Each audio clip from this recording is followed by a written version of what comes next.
Alors, dans cette vidéo, on va essayer d'étudier ce qu'on appelle le pendule de torsion. Alors, le pendule de torsion est, comme vous voyez ici sur les deux figures, est composé d'un corps rigide, par exemple une barre de masse M et de longueur L, ou un disque de masse M et de rayon R, suspendu en son centre de masse à l'aide d'un fil métallique. Voilà, un fil métallique, de telle sorte que en mouvement, le centre de masse ne bouge pas. Par exemple, alors pour le corps de masse M peut tourner autour d'un axe confondu avec le fil, bien sûr, une fois ce dernier est tordu. C'est-à-dire, si on veut tourner la barre d'un angle θ, celle-ci va osciller autour d'une position d'équilibre. Alors, on peut voir que le fil a ce qu'on appelle une constante de torsion C qui dépend de la matière du fil et proportionnelle au diamètre du fil bien sûr et inversement proportionnelle à sa longueur. Voilà. Alors on peut voir sur cette vidéo, voilà, alors sur cette vidéo tirée d'internet, alors ce qu'on appelle en anglais, c'est le torsion pendulum.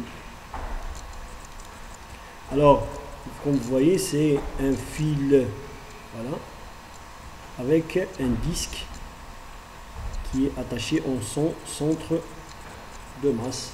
Voilà. Alors, schématiquement, on peut avoir ceci, c'est-à-dire le disque tourne autour de deux points. Voilà. C'est le fil et le pendule, bien sûr c'est une potence pour maintenir le pendule. Alors le disque fait des oscillations autour de l'angle moins θ et plus θ. Voilà. Maintenant on peut voir sur une deuxième vidéo. Voilà.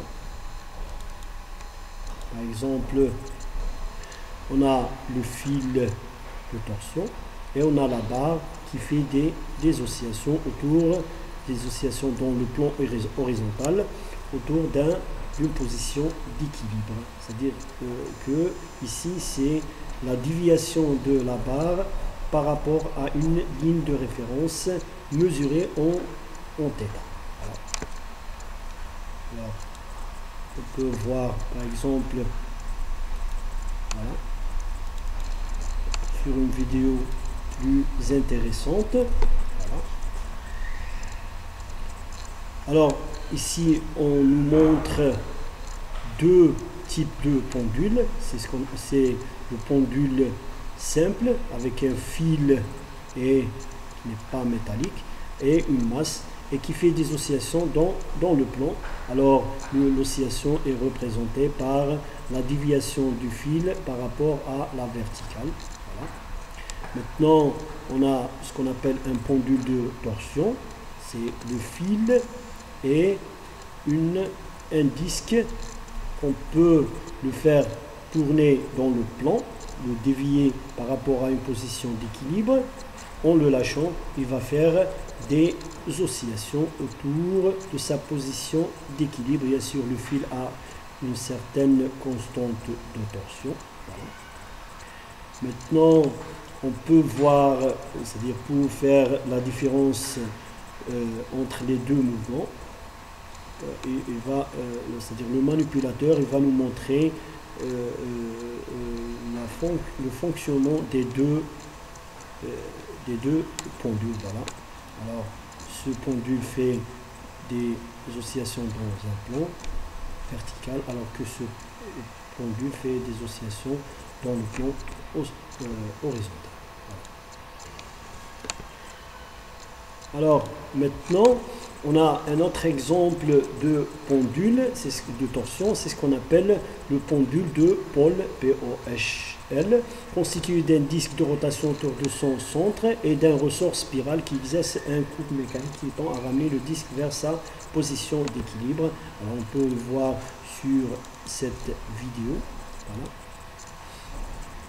C'est en allemand. Alors le pendule est constitué d'un disque, voilà, marron, objet marron ici, et un spiral, voilà, un ressort spiral, et le mouvement, bien sûr, c'est une graduation ici, voilà, pour le besoin de l'étude des oscillations. Et vous voyez que le solide fait des oscillations autour de cette position d'équilibre. Alors on doit mesurer les déviations en angle par rapport à cette position d'équilibre. C'est ce qu'on appelle le pendule de pôle. Bien sûr, le système ici est forcé. Ce n'est pas le cas de notre étude ici. Voilà.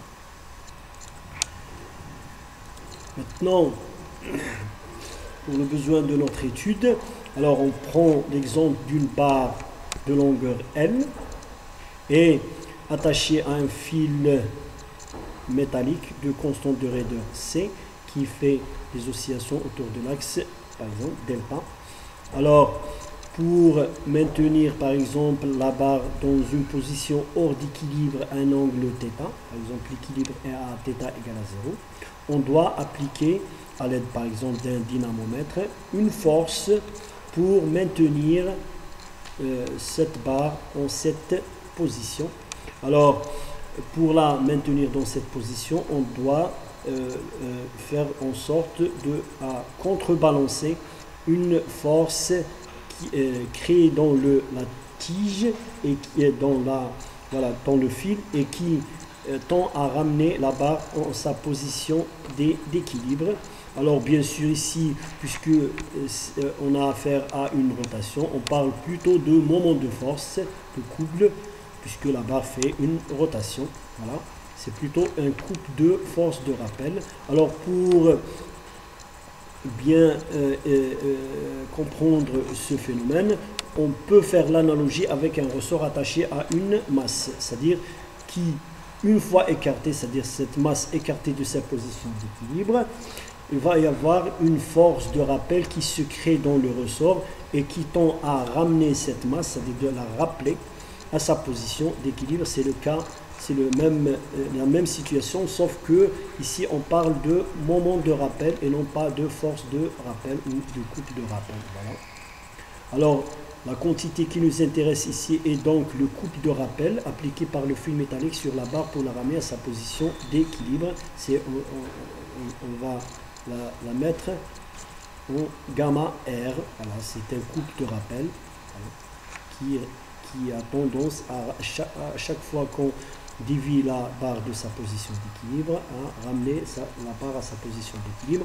Alors l'expérience montre que ce couple de rappel est proportionnel à l'angle de rotation, c'est-à-dire que plus on dévie la barre de sa position d'équilibre, plus on crée un couple de rappel qui va ramener la barre à sa position d'équilibre. Elle est proportionnelle à θ. C est mesuré en newton fois mètre par radio. Alors à l'équilibre, la barre est soumise à deux moments de force. Le couple de rappel gamma R égale à moins C θ fois K. Alors pourquoi ce K? Parce que c'est un couple de rappel. Alors c'est toujours le moment de force est perpendiculaire au plan d'application ou bien au plan où la rotation a lieu. C'est dans ce cas par exemple, on prend l'axe K. Alors pourquoi ce moins? Parce que habituellement on prend le positif, la direction positive de θ de rotation dans cette direction, c'est-à-dire la direction anti-horaire, alors que le moment de rappel a tendance à faire tourner la barre dans cette direction, c'est-à-dire dans la direction négative, sens opposé. C'est pour ça qu'on a moins C θ fois K. Maintenant, pour la force que nous devons appliquer sur la barre pour la maintenir dans cette position, F, alors on a tendance à faire tourner la barre dans cette direction, c'est-à-dire la direction positive. C'est pour ça OP vectoriel F, alors OP c'est le moment par rapport au point O, alors c'est le bras OP. Alpha c'est l'angle entre la force et le bras OP. et voilà sinus alpha, et on a k et non pas moins k, parce que comme je viens de le dire, c'est dans la direction positive de θ, c'est pour ça on a un moment qui est suivant k. Voilà, OPF sinus k. Alors par identification, on aura la somme des forces, des moments plutôt égale à 0, puisqu'il n'y a pas de mouvement.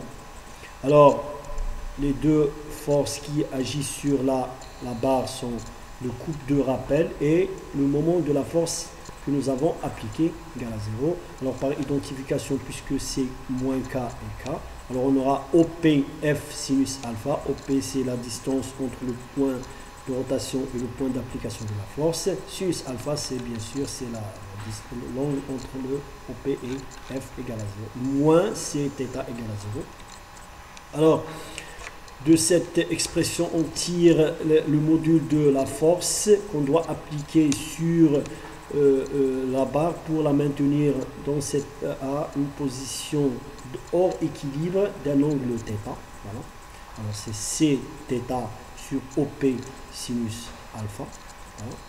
Alors on doit remarquer que pour avoir une force minimale, OP et sinus alpha, puisque C et θ sont des constantes, OP et sinus alpha doivent avoir leur valeur maximale, c'est-à-dire que OP doit avoir une valeur égale à L sur 2, puisque la distance maximale entre O et P est L sur 2, c'est-à-dire P doit être sur l'extrémité de la barre, et sinus alpha, c'est-à-dire la valeur maximale de sinus est 1, c'est pour ça.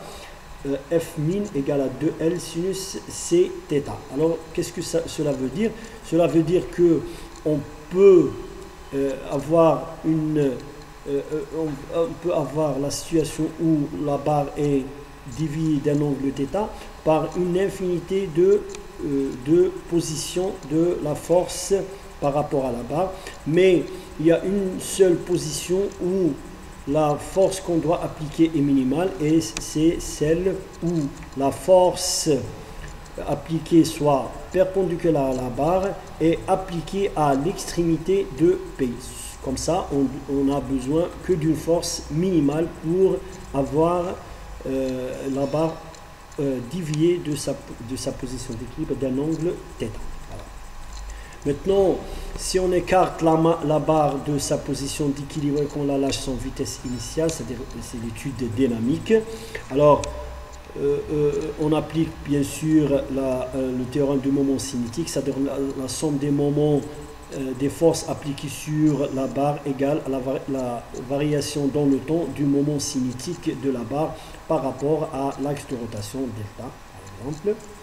Alors, G par définition égale à le moment d'inertie de la barre par rapport à l'axe de rotation passant par son centre de masse, fois oméga, c'est ce qu'on appelle le vecteur vitesse angulaire de la barre. Dans ce cas, on l'a pris suivant K, puisque le mouvement se fait dans cette direction. Alors, on a choisi l'axe des Z. Oméga égale à oméga fois K égale à θ point K, c'est-à-dire la dérivée de θ, la variation dans le temps de θ. Voilà.